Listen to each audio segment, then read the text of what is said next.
Morning po mga kababayan, mga sir. This is Jam, the Filipino channel. Ang inyong pong lingkod. So today is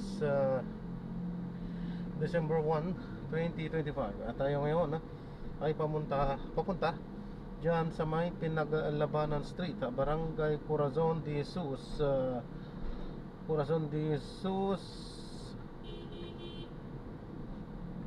San Juan. At dadalhin po natin sa may SM City Santa Mesa, sa may Magsaysay Boulevard, Imelda Galas. Doon niya Imelda Galas, Quezon City mo yan. Kaya sa magpabalik po tayo mamayang unti po pag nakuha na po natin sila. Disclaimer lang po, ang content po natin ay kalsada at hindi ang passenger. Kaya nga naman, sakali mo po na may marinig kayo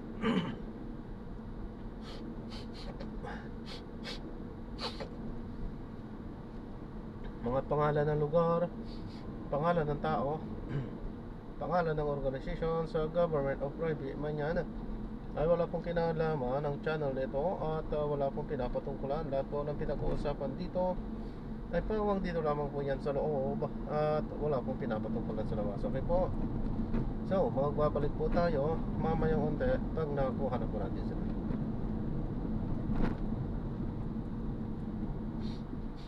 Wing. Sabay wing.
Ganun na nga ibig sabihin.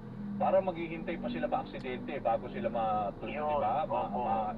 Ibig sabihin, hanggat di sila na-aksidente, they can go openly, di ba? Freely operate dyan sa metro streets. Opo, tama po kayo.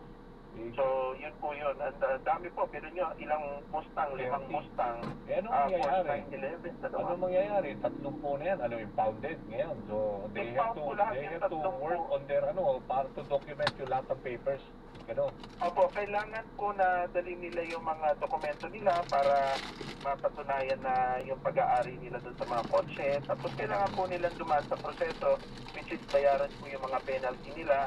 Tapos dumaan sa road safety inspection, emission test, tapos yun po, pwede na nila may-uwi.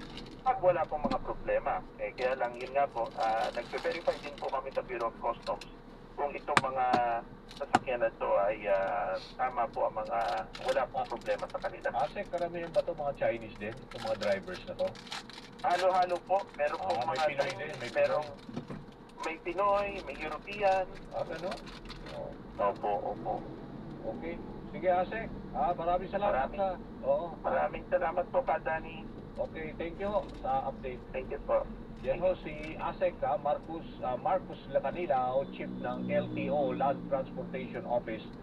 Okay, bago ako magtapos, ang bilis ng oras Tapos shout out sa ating 12,000 na YouTube live viewers. Maraming salamat.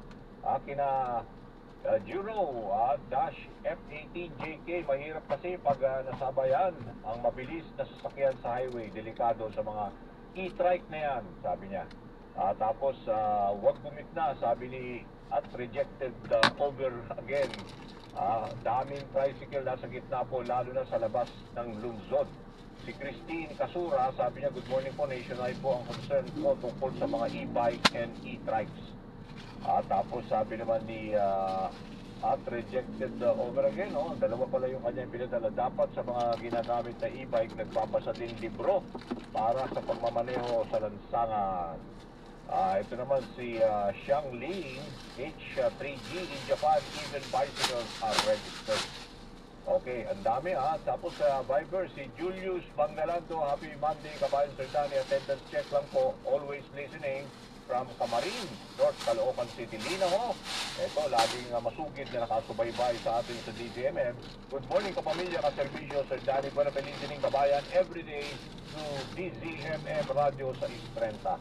Rose Flores, gandang morning kabayan Danny, happy Monday kapamilya, advance Merry Christmas, salamat po, Rose Flores. At shout out kila Marcia Seguera, Julius Distro, Andrew Lita Pereira, Lydia Atinado, Ramji, Ella Morales, Aracelia Lazaro, Rebecca Bustamante, at G. Ludovico. Ayan, ang dami. Tapos, Kokoy. Baka meron pa ako nandito. Yun. Sila Ronel, Elsie Balion, Florentin, Renato Otaner, Adrian Sabroso, Lady M, Nora Damian, Homebreed, Noel, Dorosan, Romeo Nonong, Celerio, John Gensi, Chris Del Rosario, at Dulce Orate. Maraming salamat sa inyong pagsubaybay. It's a Monday, so bukas magkita-kita ulit tayo dito sa programa Kabayan. Ako po si Danny Buenafe. Susunod na syempre nagseservisyo at Niña Corpus ba nandyan ngayon? At Mix Bustos. See you tomorrow. Bye-bye.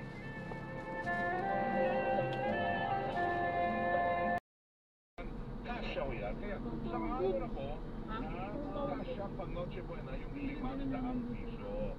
Sabi naman ni 7918 ang say niya, okay. Kasya yan. Bakal dyan, mahal nga nun kasi si Daddy po. Hindi sa amin galing 500 piso Mabigay 3916 na ba Yun yung ano ba? Sa akin sangayon ako dyan. Tulad ko, solo senior. Ako bibiling spaghetti, tapos may konting soft drinks, tapos burger. Senior Pedro. Sobrang busog ka sa gabi. Diba? May sukli pa. So para siya, 3916, sangayon siya. Cash out ang Noche Buena, yung 500 piso. 7737, sabi niya, sa akin, sangayon po ako dyan, tulad ko. Ayan, ito po yun. 7737, hindi ako sangayon dyan. Hindi ho kakasya yan. Saan yan? Saan yung lulutuin yan? Kwenta mo rin yung tubig. May mantika ka rin, di ba? May bawang, yung mga recados. Yung mga sangkap, sibuyas. Ubus na. Ubus na, 150 dyan. Yung 350 ka lang, ibang pang-Noche Buena. 5575, hindi ko ako sangayon dyan. So, nalimutan ko sa Facebook, ha? Pati ba naman yung pag magtitipid ko kayo ng gano'n, samantala, yan, may hugot na naman ako yung may hugot, sige lang. Unang araw ng Disyembre, next time, konti hugot, 595, pero sabi naman ho niya, hindi ako kasi yan, hindi ako sangayon dyan, 9697, hindi ako sangayon, lutuin nyo mo muna at bago kainin, bago nyo, subukan nyo muna ang gawin yan, lutuin nyo, tapos kainin nyo, tingnan nyo kung nakapaiwanan ba tayo, o cash ba, o hindi, bago nyo sabihin, bago nyo sabihin, naman ako ng lasa, o 8444 naman, hindi siya sangayon sa kanyang, kaya tanong natin, kasi nga, ano sinabi ang TPI, malapit no ang Pasko at saka Noche Buena, yung pang Noche Buena, sa apat na pamilya, kasi no yung 500 piso. Whereas, hindi naman ulit taas ang presyo ng mga bilihin na marami mga Noche Buena items ngayong taon. Kaya, ito naman, simpleng Noche Buena lang ha. Yung mag-arpo, o nagbigay sila ng ehemplo. Example, kunyari, kung bibili kayo ng ham, meron palang ham na tig 170 pesos. O, iwan ko lang kung bilugyan, o spare, o parisukat, o anong bugis o yan, spaghetti noodles, meron nung tig 30 pesos. At saka yung spaghetti sauce, 48.50. Kaya yan ilan sa mga sangkapang Noche Buena, yung mga pang Noche Buena items, sangayon ba kayo o hindi kayo sangayon, ha? Sa ikinigit ng DTI na kasyang pang Noche Buena, ang 500 piso. Sabi ni Facebook tayo, si Nathan, sabi niya, good morning, hindi po ako sangayon dyan, mahal po ang mga bilihin. Si Ma'am LP, si Elvin pala, sabi niya, sangayon po ako, at malino naman, ang paliwanag dyan, budget posting lang ho yan talaga. Ang binanggit ito, para sa simple, at saka 4 na tao lang. Hindi pwede naman yung buong na yung handa, tapos 500, hindi yan. Pero kasya yan. Sabi ni Jobit, kasya yan, Sir Weng. Tinapay, palaman, tsaka may soft drinks. O, okay na yun. Sabi ni Marilu, Pamparilu, kasya naman po yan. Kailangan lang o, konting diskarte, bili ng mga naka-sale na mga item, na, at tapos pili ko sa palengke. Huwag mo dun sa mga may aircon. Yan. Na-drop na natin sila. Dito yan sa... Saan na to? Sa isa. May magno. Yan, so maraming salamat po sa panonood. Hanggang sa muli, ingat. God bless. Paalam po. At gagawa na po natin ng ibang video itong ating susunod na mission. Paalam po.